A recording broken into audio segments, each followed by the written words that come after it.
네, 할렐루야. 자, 우리 옆 사람 인사합시다. 레갑 사람들처럼 살아갑시다. 네, 예레미야서에 보면 레갑이라고 하는 족속이 나옵니다. 오늘 이 말씀은 지난주의 말씀에 이어서 연장으로 같이 됩니다. 우리는 이 마지막 때를 살아가는 저와 여러분들은 어떻게 살아가야 될까요?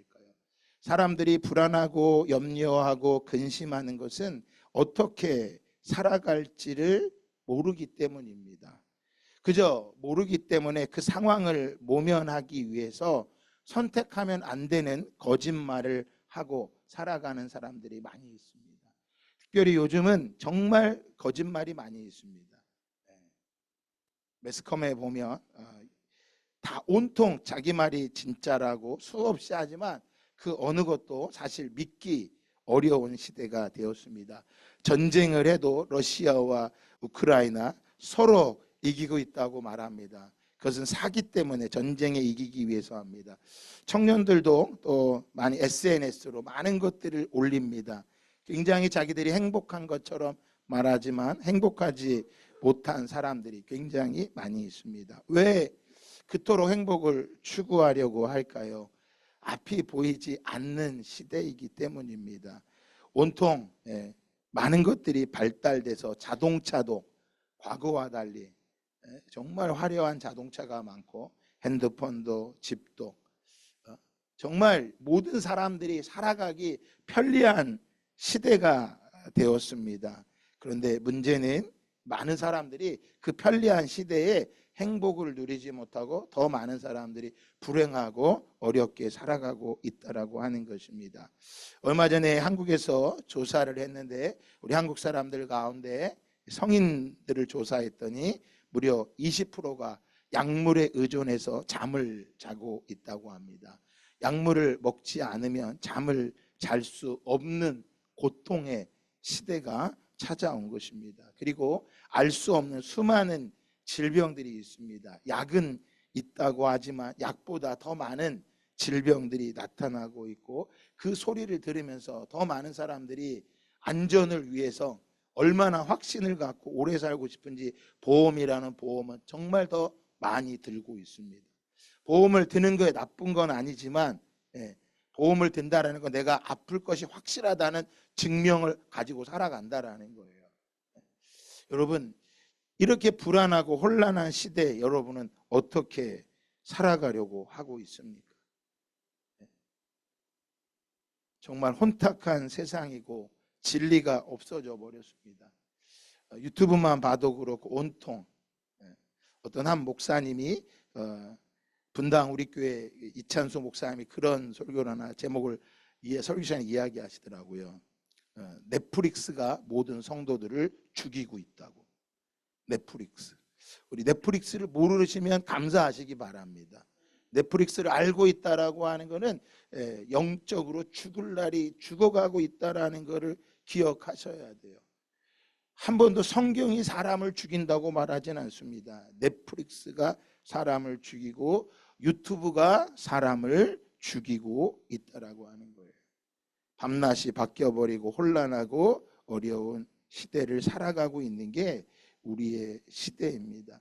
그래서 사람들은 더욱더 땅의 일을 생각하며 살아가려고 합니다. 땅의 일은 다른 게 아닙니다. 출세하고 권세를 얻고 재물을 얻는 것입니다.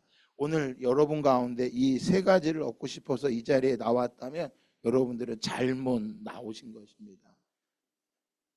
교회는 출세와 권세와 재물을 위해 존재하는 게 아닙니다. 사람들은 왜 이렇게 출세와 권세와 재물을 좋아할까요? 저도 자꾸 좋아하려고 하는 내 모습을 발견하게 될 때 성경을 보다가 두렵고 떨림이 찾아옵니다. 그게 나쁜 거라고 말씀을 드리는 게 아닙니다. 저에게도 돈이 필요합니다. 오늘도 우리 선교사님 가정이 무려 지금 저희 가운데 3가정이 이 가운데 있어요. 때론 이게 낙심이 되기도 했습니다. 제가 잘못 전하는 게 아니었는가. 그러나 말씀을 보면서 제 안에 더더욱 확신이 드는 것은 오늘 말씀의 레갑 족속을 보면 알겠지만 결코 그들은 화려한 것을 추구하지 않았다고 하는 것입니다. 땅의 일은 출세와 권세와 재물입니다. 이걸 왜 좋아할까요? 이건 눈으로 보고 귀로 듣고 입으로 맛보고 손으로 만질 수 있는 거기 때문입니다. 그러나 그 많은 이 땅에 보고 듣고 맛볼 수 있는 그것들이 결코 오래가지는 않는다고 하는 것입니다. 언제까지나 과거에 살던 두더지와 같이 이 땅의 것을만을 생각하고 어둠 가운데 살아가겠습니까? 사람들이 잠을 못 이루고 어려운 것은 다른 게 아닙니다. 세상이 어렵고 힘들고 불행해서 그들이 그런 것이 아니라 남들보다 더 많이 행복하고 싶고 남들보다 더 많이 갖고 싶고 남들보다 더 많이 출세하고 싶고 남들보다 더 많이 인정받고 싶고 남들보다 더 많이 성공하고 싶기 때문에 그런 것입니다. 바로 눈이 어두워진 것입니다. 세상의 이치를 발견하지 못하고 있는 것입니다. 여러분, 세상의 이치를 좀 알고 싶다면 예배가 끝난 다음에 우리 어르신들만 좀 만나서 이야기를 해봐도 세상의 이치를 알게 될 것입니다. 세상의 이치는 무엇이에요? 이 땅에 시작이 있으면 죽음이 있다라고 하는 것입니다. 바로 그 죽음을 가르쳐 주는 곳은, 죄에 대해서 가르쳐 주는 것은 교회밖에 없습니다. 여러분, 죄라고 하는 것을 내가 도둑질을 하고 미워하고 그런 것이 많이 죄라고 생각하지 마시기 바랍니다. 성경에서 죄라고 하는 것은 죄의 실체가 있다라고 하는 거예요. 하나님이 만든 인간에게 죄의 실체, 사단이 우리 안에 들어와서 우리로 하여금 뭐하게 하는 거예요? 죄를 짓게 만들고 있다라고 하는 것입니다. 그래서 로마서 7장에 보면 바울은 그 죄의 실체를 보고 너무나 공고하고 어려워했습니다. 여러분, 죄라고 하는 것을 알 수 있는 길은 율법이 아니고서는 죄를 알 수가 없는 것입니다. 우리의 인생은 땅의 인생으로 결코 끝나는 것이 아닙니다. 우리의 인생은 여기서 끝나면 세상에 가장 불쌍한 사람이 예수를 믿는 자라고 바울은 고린도전서에 말합니다. 그것을 바로 부활이라고 말하고 있는 것입니다. 만약에 죽음 이후에 부활이 없다면, 영원히 사는 게 없다면 많은 사람들이 음식을 갖다 놓고 절을 한다라는 것은 말이 안 되는 거죠. 바로 그들에게도 죽음 이후에 무엇인가 있다라는 걸 알지만 어떤 것인지를 알지 못한다는 거예요. 오늘 우리 가운데 이 자리에 앉아 있지만 이후의 것을 알지 못한다면 여러분들은 정말 불쌍한 자들입니다. 눈이 어두워서 세상의 이치를 모르고 있기 때문입니다. 그래서 제가 그토록 여러분과 제가 성경을 보자고 말하는 것입니다. 그러나 성경을 보아도 성경이 깨달아지지 않는 것은 바로 성령의 역사가 임하지 않기 때문입니다. 그럼 성령의 역사가 왜 임하지 않을까요? 성령께서는 인격적이십니다. 우리 하나님은 인격적인 하나님입니다. 그래서 하나님을 믿고 하나님을 알게 된 사람은 아주 인격적이 되는 거예요. 그래서 복음이 들어가면 그 문명 사회가 바뀌게 되어 있습니다. 그래서 복음이 우리 안에 들어오면 그 가정이 바뀌게 되어 있고 그의 삶이 바뀌게 되어 있습니다. 왜냐하면 그것은 바로 그의 그 삶이 땅의 일만을 목적을 두고 살아가지 않고 있기 때문이라고 하는 것입니다. 바로 우리가 성경을 읽을 때 우리 마음 안에 빛이 임하고 내 몸 안에 있는 죄의 실체를 알게 되고 죽음 이후의 고통을 알게 된다고 하는 것입니다.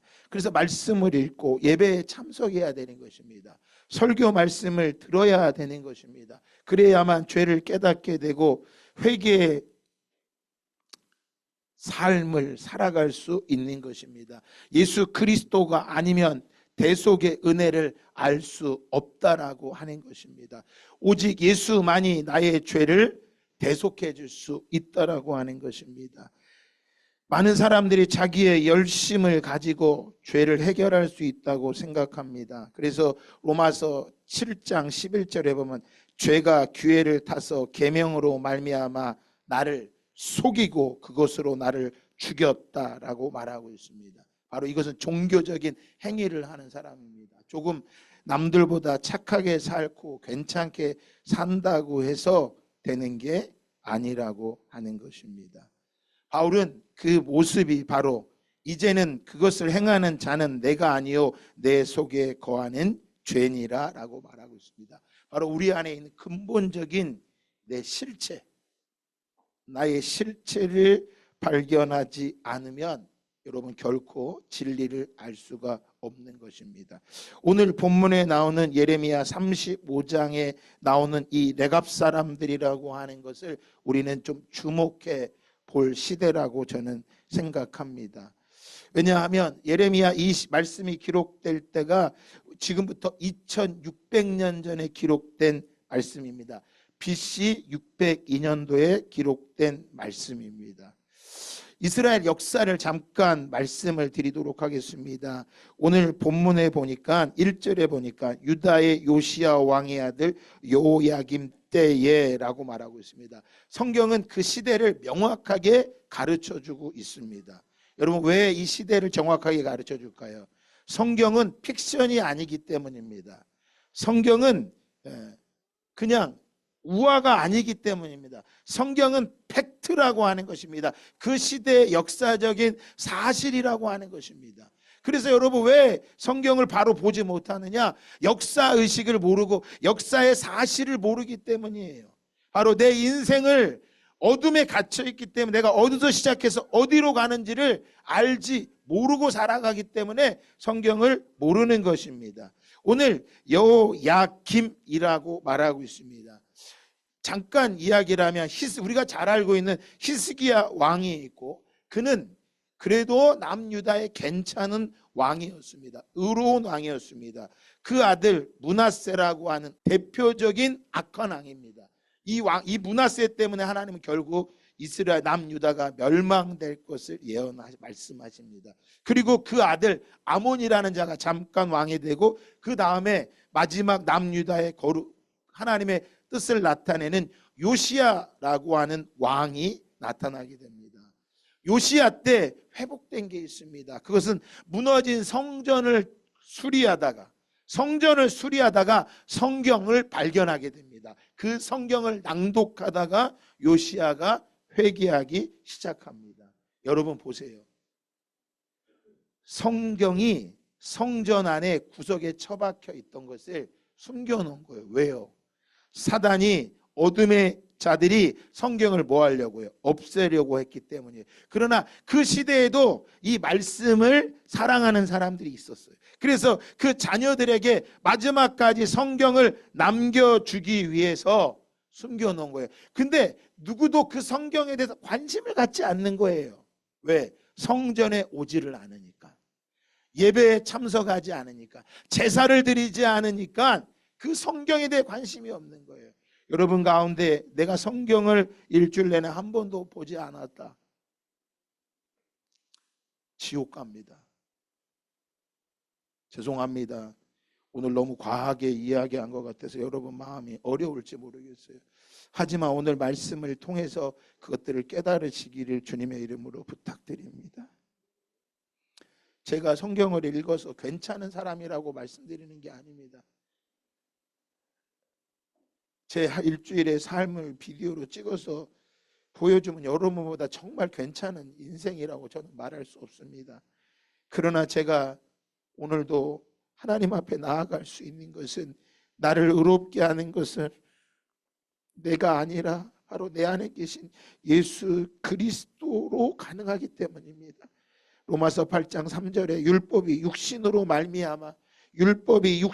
말미암아 연약하여 할 수 없는 그것을 하나님은 하시나니 곧 죄로 말미암아 자기 아들을 죄 있는 육신의 모양으로 보내어 육신의 죄를 정하사라고. 아주 중요한 말씀입니다.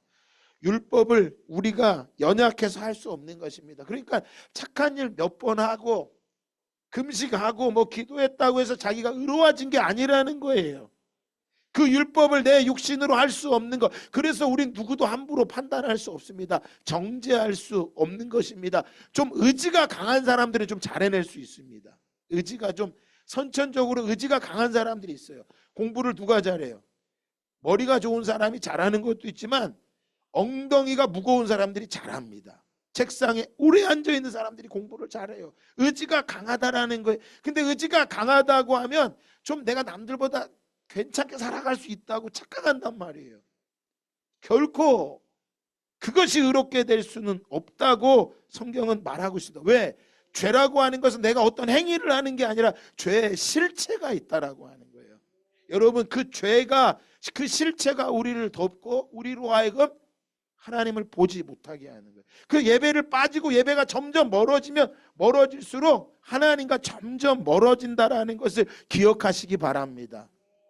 그러니까 예배 마음껏 빠지세요.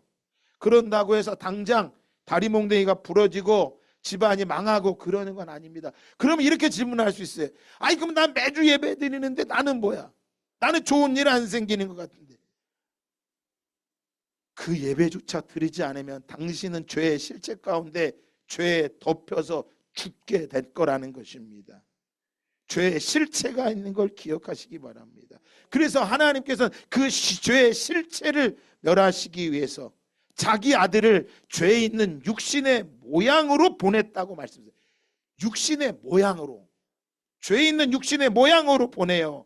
육신의 죄를 정하셨다고 그랬어요. 그러니까 제가 의로운 게 아니라 예수 그리스도의 그분이 나에게 의롭다고 말씀하셨기 때문인 거예요. 그걸 제가 믿을 때 우리는 어떻게 살아갑니까? 육신의 생각대로 살아가는 것이 아니라 하나님의 뜻 가운데 살아갈 수 있습니다. 그것을 7절은 로마서 8장 7절에 말합니다. 육신의 생각은 하나님과 원수가 된다고 하는 거예요. 여러분 보세요. 하나님과 원수가 된다고 말하고 있어요. 하나님과 원수. 무엇이요? 육신의 생각이요. 이것이 하나님의 법에 굴복하지 못하게 하는 거예요. 이걸 로마서 7장에서 누가 말하? 사단이 속이고 있다라는 거예요. 그래서 로마서 8장 8절에도 말합니다. 육신에 있는 자들은 결코 하나님을 뭐하게 할 수 없다? 기쁘시게 할 수 없다라고 하는 거예요. 고린도후서 5장 9절에 바울은 말합니다. 그런즉 우리는 몸으로 있든지 떠나 있든지 주를 기쁘시게 하는 자가 되기를 힘쓰노라. 여러분, 삶의 이유와 목적이 어디에 있어요? 하나님을 기쁘시게 하는 거예요. 그러니까 내 육신은 오늘 예배드리기 싫고 말씀 보기 싫어. 근데 하나님을 기쁘시게 하는 게 이거라는 거야. 하나님을 기쁘시게 하는 게 이거라는 거야. 내가 괜찮게 살아가고 내가 헌금을 많이 하고 내가 예배를 많이 드려야 되는 게 아니라 그것이 하나님을 기쁘시게 하는 거라는 거야. 그럼 어떻게 하나님을 기쁘시게 할 수 있을까? 결국 하나님을 알아야 된다라는 거예요. 하나님을 모르면 하나님을 뭐 알게 할 수 없어요? 기쁘시게 할 수 없다라는 거예요. 오늘 예레미야 35장은 바로 이것을 말하는 거예요. 하나님을 모르고 살아가고 있는 거예요. 무엇으로부터요? 므낫세로부터, 악한 왕으로부터. 그랬던 그 시대의 요시야가 바로 하나님의 말씀, 언약을 발견하고 계명을 발견하고, 그때 당시에는 이런 성경이 아닙니다. 보물찾기가 아니었어요. 어떤 성경이었을까요? 두루마리 성경이었어요. 성경이 어마어마하게 두껍고 그걸 둘둘둘 말아있던 어떤 거예요? 모세 오경이요. 우리가 지금 보고 있는 신명기 말씀을 보다가 요시야가 까무러친 거예요. 여러분, 까무러치는 은혜가 임하기를 바랍니다. 신명기 말씀에 있다가 요시야가 까무러친 거예요. 왜? 이 민족이 왜 이러고 내가 왜 이런지를 알게 된 거야. 요시야 때 와서 유월절을 지켰다고 말한 거예요. 신명기에 보면 모세가 너희들 그 땅에 들어가면 유월 절기를 지키고 희년을 지키고 안식년을 지키고 11조를 드리고 하나님께 온전한 제사를 드리고 결코 우상들을 섬기지 말아라. 그 땅과 타협하지 말아라. 그렇게 외쳤는데 안 되는 거예요. 여러분 보세요. 죄의 실체가 있다니까요. 나로 하여금 죄짓게 하는 그 실체가 있는 거야. 나를 속이고 있는 죄의 실체가 있는 거야. 근데 그게 언제 발견돼요? 요시야가 말씀을 발견하고 그 신명기 말씀을 보다가 눈이 번쩍 뜨고 까무러친 거예요. 왜 지금도 저 열방의 영혼들이 하나님을 안 믿을까요? 모를까요? 말씀을 모르기 때문이에요. 그래서 복음이 제일 먼저 들어가면 제일 먼저 뭐 하느냐? 성경을 번역하는 거예요. 다른 걸 먼저 하는 게 아니라 성경을 번역하는 거예요. 말씀을 번역합니다. 우리 대한민국은 아주 특별한 나라예요. 이 대한민국 전인 조선이라는 땅은요, 역사 이래 어떤 민족도 맛보지 못한 하나님이 엄청난 은혜를 경험합니다. 그래서 평양을 동방의 예루살렘이라고, 예루살렘이라는 호칭까지 붙이고, 그 이유가 뭐냐? 복음이 선교사가 들어오기 전에 이미 성경이 번역돼서 반포가 되었기 때문에. 일본에서 성경이 번역되었고요, 저 북간도의 성경이 번역돼서 우리 손에 들어왔어요. 이미 이 조선 땅에는 예수를 믿는 사람이 있었어요. 여러분, 무엇 때문에? 성경인 거예요. 성경. 그 말씀이 이 민족을 바꾼 거예요. 가장 우둔하고 양반밖에 없고, 여러분, 천민처럼 온 민족이 고통당한 이 땅 가운데 하나님의 말씀이 들어오자 이 민족이 바뀐 거예요. 이 이스라엘, 예레미야 35장에도 이스라엘 백성들이 무엇을 알았다면요, 하나님의 말씀을 알았다면. 그래서 오늘 13절에도 말합니다. 만군의 여호와 이스라엘의 하나님께서 이와 같이 말씀하시니라. 너는 가서 유다 사람과 예루살렘 주민에게 이르기를, 너희가 내 말을 들으며 내 교훈을 받지 아니하겠느냐?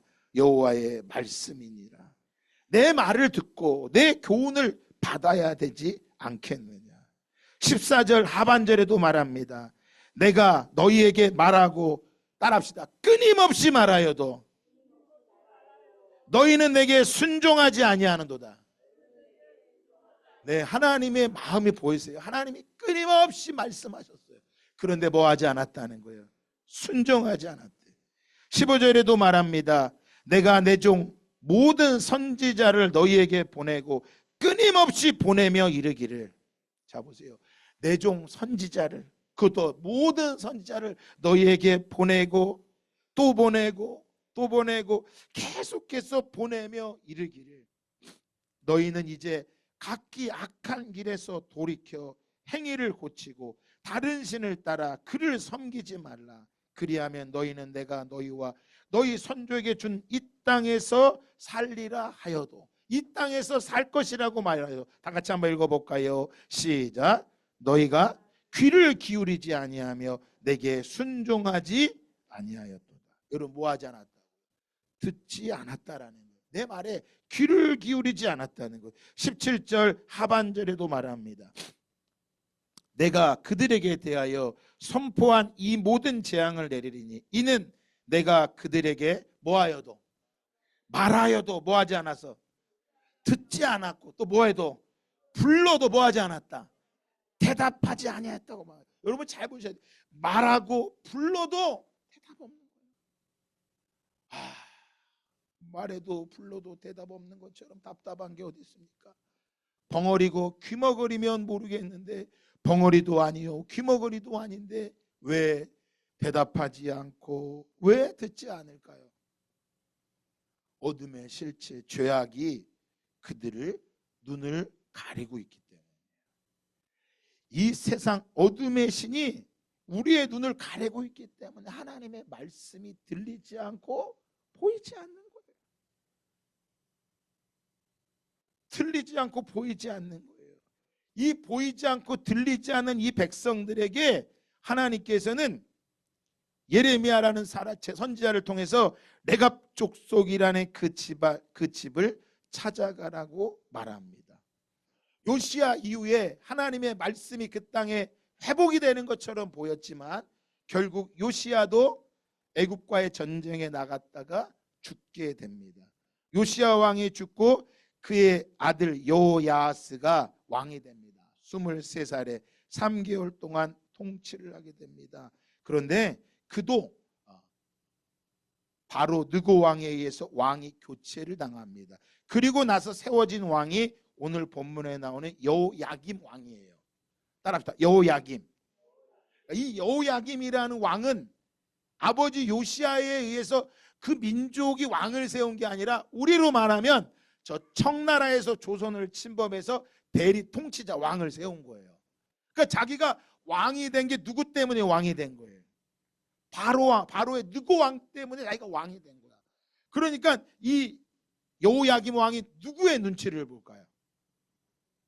하나님의 눈치를 볼까요? 바로 애굽 왕의 눈치를 볼까요?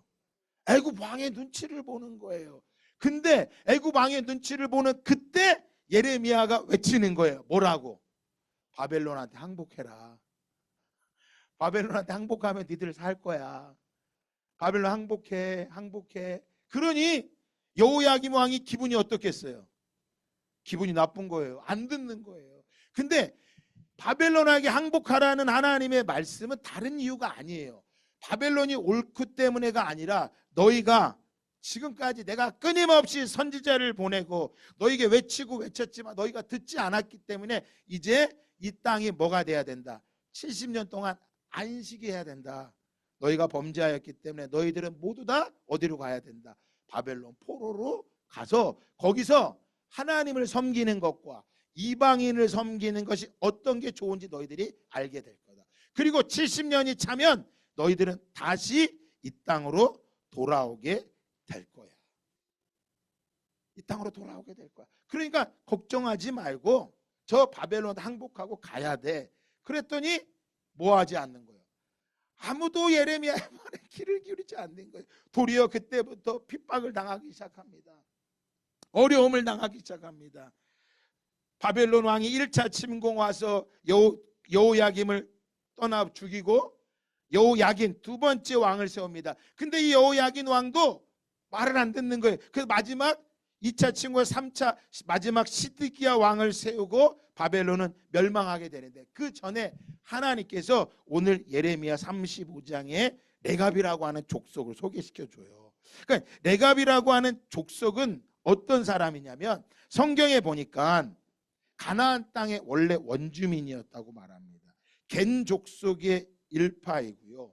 유목 생활을 하던 사람이었는데 그의 조상 200년 전에 조상인 요나답이라고 하는 사람이 조상이 얘 유언을 한 거예요. 어떤 유언을 했냐면 오늘 말씀 보니까 절대 포도주를 마시지 말고 집을 짓지 말고 장막에 거하고 그러면 나그네 생활을 해야 돼. 너희가 그러면 이 땅에서 오래 살게 될 거야 라고 200년 전에 레갑이라고 하는 조상이 유언을 남겼는데 그 후손들이 이거를 다 뭐하고 있는 거야?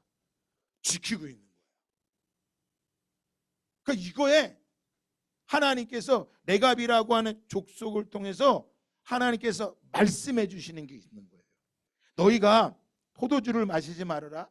너희가 정착할 집을 짓지 말아라. 곡물에 씨앗도 뿌리지 말고 포도원을 일구거나 소유하지도 마. 평생토록 너희는 천막을 치고 살아야 돼. 그리고 너희는 나그네로 머무는 땅에서 이 땅에 살면 너희가 오래 살게 될 거야. 그래서 레갑 족속들이 후손들이 이 말씀을 잘 지키며 살아가고 있는 거예요. 여러분 오늘 이게 우리에게 뭘 말하고 있는 거예요? 하나님께서도 우리에게 레갑 족속과 같은 삶을 살기를 원하시는 거예요. 한마디로 뭐예요?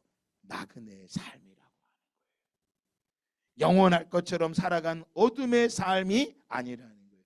그런데 하나님께서 예레미야에게 말씀하시죠. 예레미야야, 너 지금 빨리 레갑 족속에 가서 그들에게 포도주를 마시라고 해라.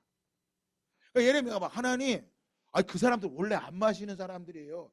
아니야, 찾아가서 포도주를 마시라 그래.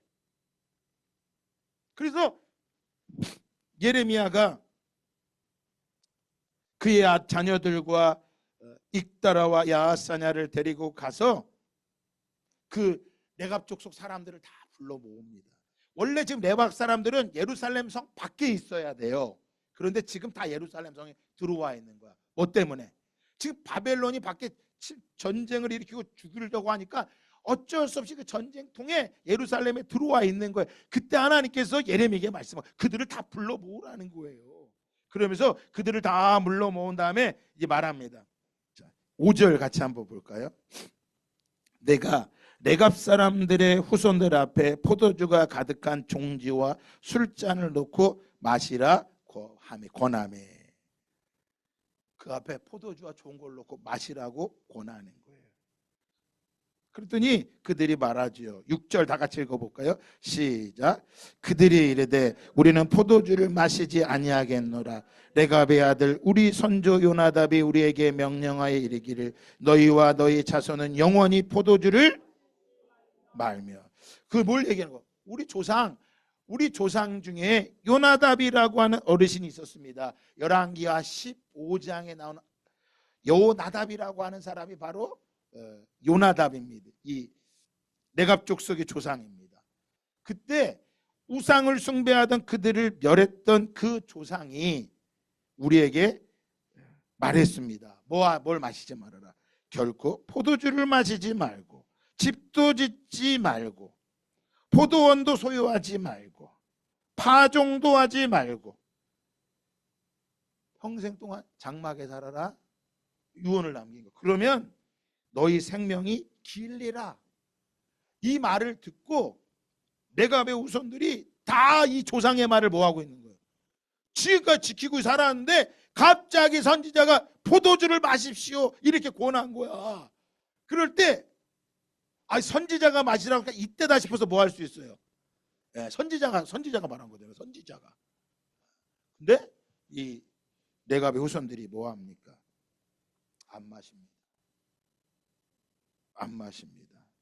우리는 지금까지 우리 조상 요나답의 어르신의 말을 따라 평생 동안 포도주를 마시지 않았고 살집도 짓지 않고 포도원이나 밭이나 종자도 갖지 않았습니다. 장막에 살면서 우리 선조 요나답이 우리에게 명령한 대로 우리가 다 지켜 행했습니다. 그런데 지금 우리 어쩔 수 없이 예루살렘에 들어온 거지 우린 여기서 살고 싶지 않습니다. 빨리 나가야 됩니다. 그래도 한 잔 좀 더 한 번만 하시죠. 한 번쯤 마신다고 누가 뭐라고 하겠습니까? 조상들이 말했어도 한 번 마시라고 하면 괜찮지 않겠습니까? 라고 권하니까 이 레갑 족속 사람들이 벌떡 일어나더니 안 마십니다. 우린 이 자리를 떠나겠습니다.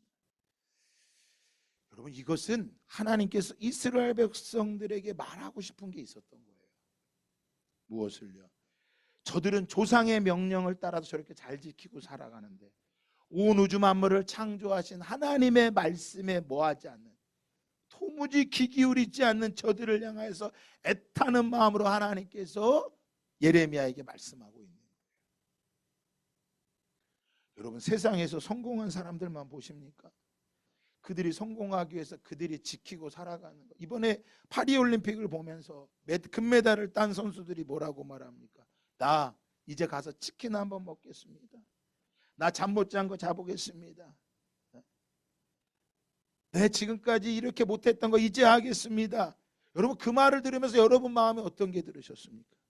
야, 세상에서 유명해지게, 세상에 성공하기 위해서 저들도 저렇게 참고 견디고 인내하는데 우리는 영원한 하나님의 나라를 바라보고 소유하겠다고 말하는 저와 여러분들이 그거 인내하지 못한다.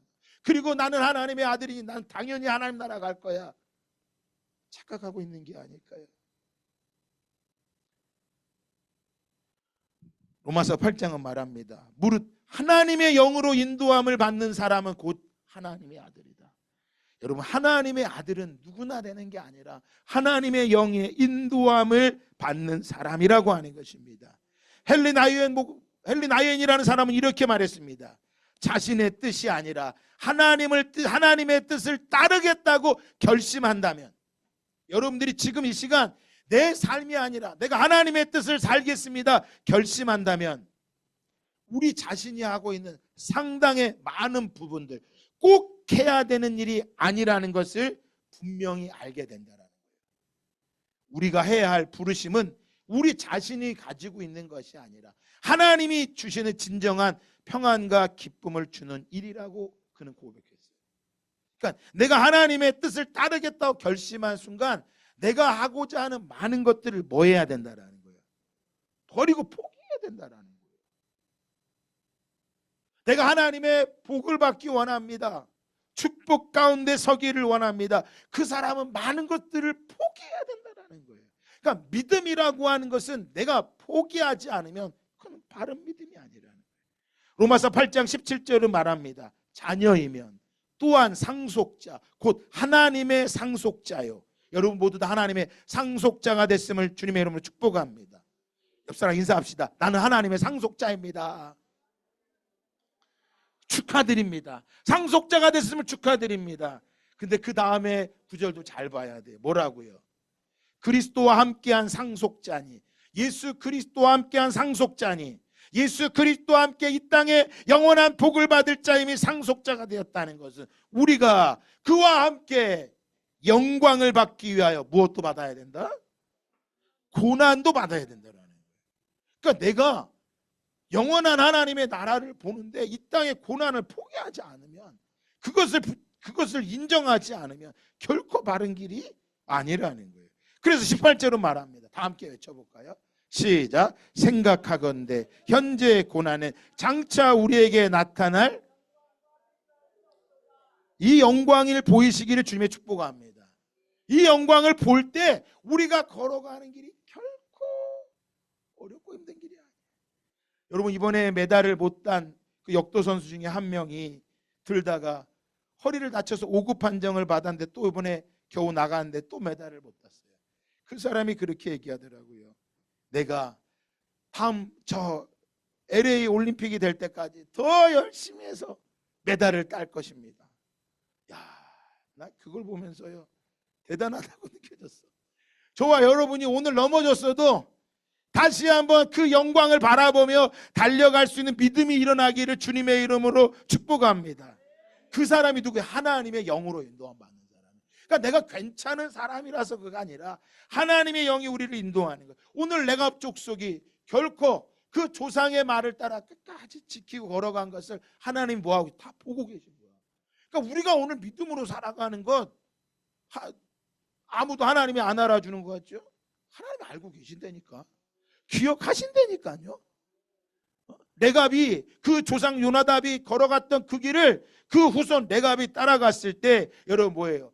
마지막에 예루살렘이 다 멸망해서 다 바벨론 포로로 끌려가고 레갑 족속도 많이 죽었겠죠. 그러나 하나님께서 마지막 그들에게 약속을 해주시죠. 이 말씀 읽고 마칠까요? 18절 19절 말씀입니다. 예레미야 35장 18절 19절 말씀입니다. 예레미야가 레갑 사람의 가문에게 이르되 만군의 여호와 이스라엘 하나님께서 이와 같이 말씀하시기를 너희가 너희 선조 요나답의 명령을 순종하여 그의 모든 규율을 지키며 그가 너희에게 명령한 것을 행하였도다. 그 모든 너희 조상이 명한 것을 다 행하였도다. 그러므로 만군의 여호와 이스라엘의 하나님께서 이와 같이 말씀하시니라. 다 같이 읽어볼까요? 시작. 레갑의 아들 요나답에게 내 앞에 설 사람이 영원히 끊어지지 아니하리라 하시니라. 아멘. 하나님이 그것을 알고 계신 거죠. 그 말씀하시죠.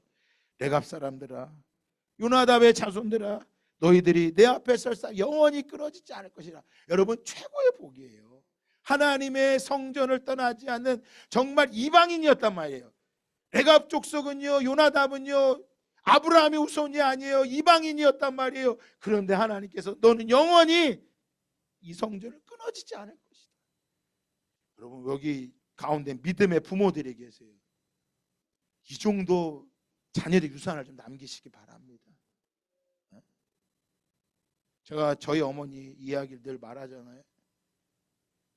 저희 집안은 지금도 늘 그 이야기를 해요. 어머니의 믿음을. 어머니가 어떻게 너희 할머니가 이렇게 사셨다.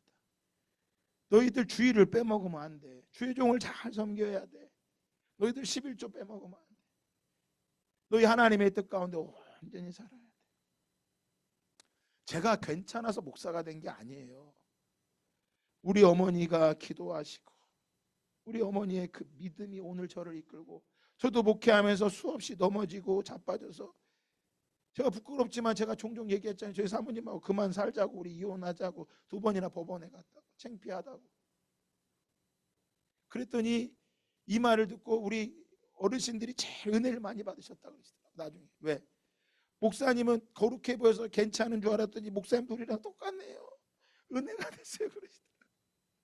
그렇게 살아갈 수 있던 것은, 제가 오늘도 버티고 이 자리에 있는 것은 우리 어머니의 기도예요. 우리 어머니가 남겨진 그 유언, 너 절대 성경 떠나면 안 돼. 그래서 저희 어머니가 평생에 필사를 해서 남겨준 그것이 우리 유산이 돼요. 사랑하는 성도 여러분, 오늘 레갑족속은 그 조상의 말을 지켰어요.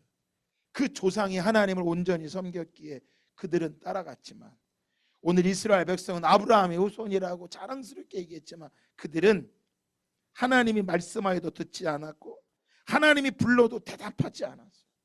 오늘 저와 여러분 가운데 하나님이 말씀하여도 듣지 않으려고 하고 있고 불러도 대답하지 않고 살아간다면 그들 또한 남겨진 것은 하나님의 심판밖에 없음을 기억하시고 회개하시고 레갑족속과 같이 그 신앙을 따라 지키며 걸어가는 오늘 저와 여러분 모두가 다 되기를 예수 그리스도의 이름으로 축복합니다.